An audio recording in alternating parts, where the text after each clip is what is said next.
Good morning, happy Sabbath. Welcome to another episode of Mr. Plumbs Thoughts. I'm going to change the format a little bit of these and kind of give my thanks and acknowledgments at the end instead of the beginning, and just hop right into the topic. The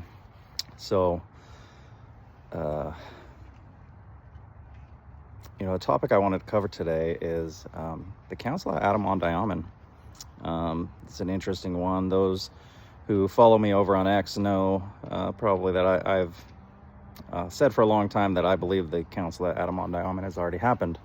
There's plenty, and of course it's a secret council, so we can't know. For those who don't know what it is that are watching this, in Latter-day Saint tradition, there's a meeting that's supposed to take place sometime before the second coming, and it's to take place at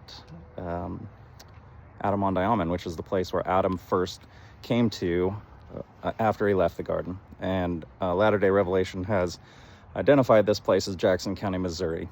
Now at the council, all of the prophets of all the dispensations will be there, and they will all deliver their keys and a report along with those keys to Adam. And then once Adam has received all the keys from all of the dispensations, Christ will appear and he will deliver those keys to Christ. Now we don't really know a whole lot about this meeting other than that. There's been a few things said, and there's a website I like to go to. It's called ldslastdays.net, and it's got a lot of these topics that you can investigate, and it's pretty good. It just provides the quotes. It doesn't provide any opinions or anything like that. It just simply provides the quotes of various prophecies and whatnot. So it's a great resource to go to. So the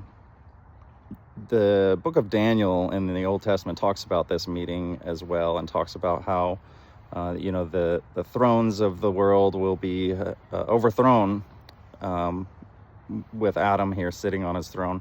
Adam will sit here till the thrones are overthrown, and then after that is when Christ will come. So, if this council happened, how would we know? It's secret, right? So unless you're in attendance, you wouldn't know. And if you were in attendance, you probably wouldn't be talking about it, right? So how would we know? What might we see? And probably the biggest thing I would think that we would see is an increase in temple construction, right? The whole idea that Christ is here, he's about to come, so we need to really up this work for the dead and get all this work done. And so I've gone through lots of different ideas of when this council happened, if it happened. So first off, I'm not saying it has happened. There's obviously a chance it hasn't happened yet. But I don't know. I see some things that make me feel like it already has. So the first thing is Joseph Smith talked about how the Civil War would essentially be the beginning of the Great Last War. That it would start in America, but that it would spread to all the world, and it would continue to wage until Christ returned. So I think sometimes people kind of overlook the details that Joseph said in there, that the war would become global. So we have, after the Civil War, we enter various other wars, and then we get into World War I and then World War II, right? We're in constant war pretty much from the Civil War until World War II. So then what happens after World War II? All of a sudden, the wars stop. Then we enter into this territory of wars and rumors of wars, where the wars that do break out, they're more like smaller conflicts, just kind of little things that last for limited amounts of time, but nothing like the large-scale wars that we saw in World War II, obviously. And people have predicted World War III for a long time. Ever since World War II ended, people have been saying, World War III is on the horizon and whatnot. Yet it didn't materialize, right? So the deep state or the cabal, they really wanted to push this war. They wanted us in a global war that would reduce the population because it's easier to control a smaller population.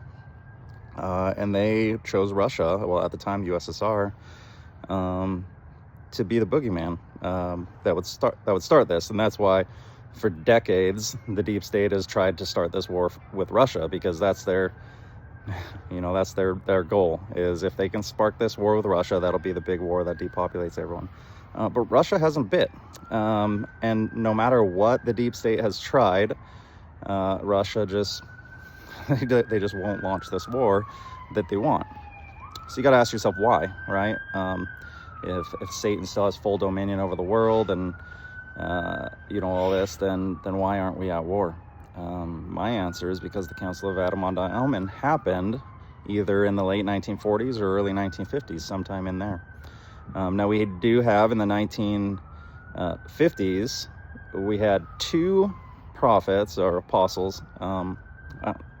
I call them all prophets, right? We sustain them all as prophets, seers, and revelators, even the apostles. So when I say prophets, that all usually includes apostles as well. But in the 1950s, we had two prophets that both said literally the same thing, and they weren't quoting each other either. They just both said pretty much word for word the same thing, where they said, I don't know if the Constitution at this point is hanging by a thread or a small rope, but what I do know is that whether it lives or dies hangs in the balance.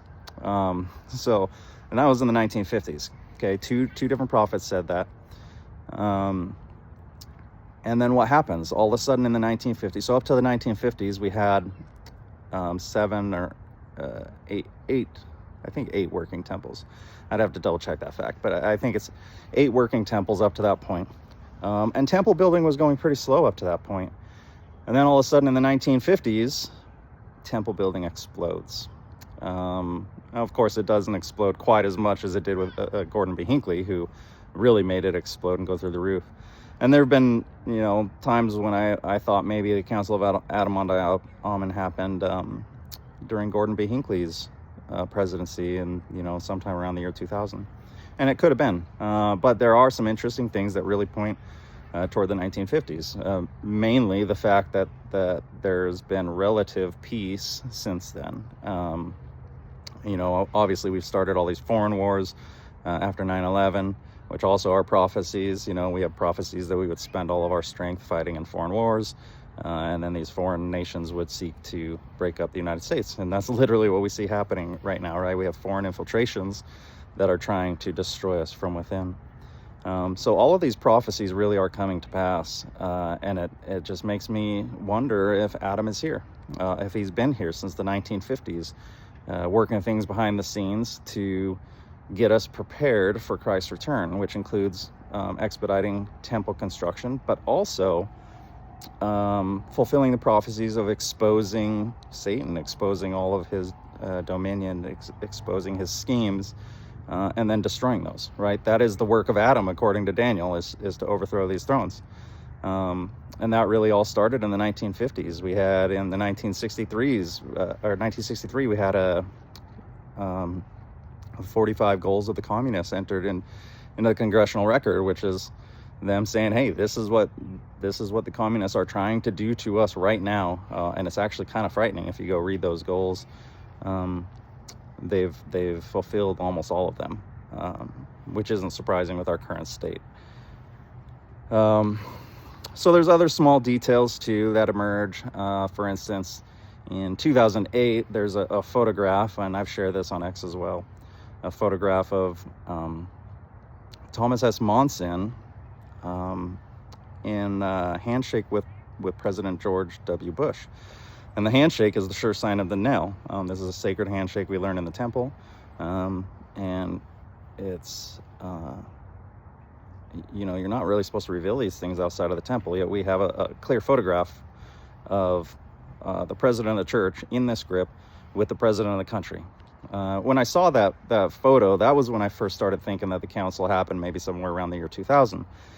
Because Gordon B. Hinckley at the time had just become the prophet. So he had just become the prophet, and he goes and he's in this handshake with President George W. Bush, which means George W. Bush likely learned this handshake from the prophet that preceded Thomas S. Monson, which was Gordon B. Hinckley. which puts us back, into the year 2000 range. And so that's definitely a good candidate for when this council may have happened, if it happened at all. Of course, I got to continue to say that.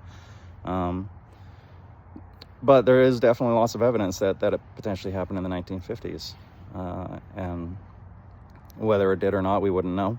We still have, even more recent prophets that have come out and have talked about this council and talk about it as a future event. Now that's kind of interesting, because if it had happened, they could still talk about it as a future event and not be wrong and not be lying, because of the secular nature of worlds. When this world ends, there will be another world that's created, and there's probably already tons of other worlds created, but nonetheless, we have this ongoing endless cycle where once this world is done, it's just going to start over again. There's going to be more souls coming from God, and they're going to need to be exalted as well, and they're going to follow the same exact pattern. And that pattern is going to include a council of Adam-ondi-Ahman. So, even if it's already happened in this world, a prophet can still say it's a future event and not be mistaken.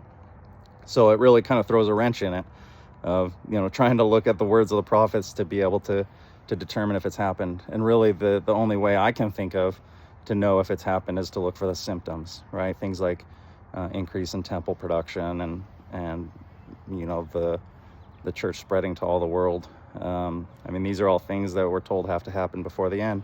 But at the same time, we're seeing the prophecy of Daniel fulfilled. We're seeing, the enemy lose power. We're seeing the institutions, their thrones being overthrown. And so I think we have a lot of prophecies fulfilled that people don't think about. People still look forward for the fulfillment of prophecies instead of looking backward. A good example is the stars falling from heaven. People see this as an event that's supposed to happen right before Christ's return. But in the 1830s, we had a Leonid superstorm, and Joseph Smith declared that it was the fulfillment of the stars falling from heaven.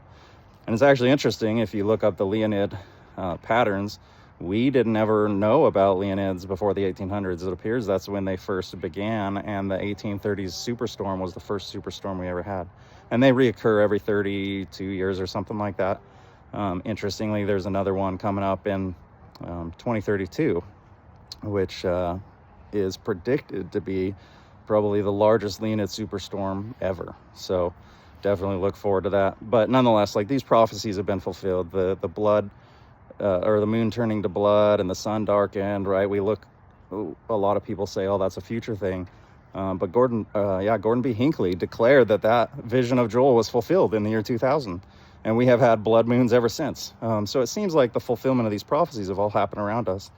And, we've been sleeping through them. So has the Council of Adam-ondi-Ahman already happened? Is Christ at the doorstep? The living prophet has told us, this living generation, to prepare to meet Christ. And I take that seriously. Gordon B. Hinckley declared that, the rising generation in his day would live to see the return of Christ. And so we're definitely within that window. I myself kind of put it in the 2032 time frame, plus or minus a few years. But could I be wrong? Sure, I could be wrong about it all. Maybe it's not for another 100 years. But I do know that the evidence is mounting up, and it's definitely an exciting time to be alive. So definitely let me know what you think in the comments. If you have any other evidences, there's actually another one. Who's our Hegseth? Pete Hegseth, in the current Trump administration. There's actually just a photo just a couple months ago that came out of him in the patriarchal grip, the sure sign of the nail, with somebody else. So there's some weird stuff going on. If Adam is here, there's actually an interesting thing that you can think about here. Adam is the founder of the very first church, the very first Christian church. He holds, if he's here, he holds all the keys, which means he could baptize people. He could make people temple worthy. He could do all this, and at the same time, they would not be members of the Church of Jesus Christ of Latter-day Saints. So it's something interesting to consider. You've got President George W. Bush in this handshake that you can only learn in the temple. Yet we know he's not a member of the church. So is he a member of Adam's church? I don't know. I can't say. But this stuff is just kind of fascinating stuff, and I'd love to hear what you think about it in the comments. I want to thank everyone who's been watching these videos, and a couple of them have really started to get a good number of views, and so I'm pretty surprised and impressed, and grateful as well. Grateful, obviously, to God for everything He does. And I just want to leave a testimony with you as well. I testify that this is the true Church of Jesus Christ, that He has restored it here for us in preparation of Christ's return. And whether the Council of Adam-ondi-Ahman has happened or not, it is something that will happen or has happened. And whether we know about it or not really ultimately doesn't matter, because we know that all things are in the hands of God and all things move according to His will. I testify that He lives, testify as a living witness of Jesus Christ that He lives. I love you all, and I look forward to making more of these videos. I hope you have a happy Sabbath. Go to church.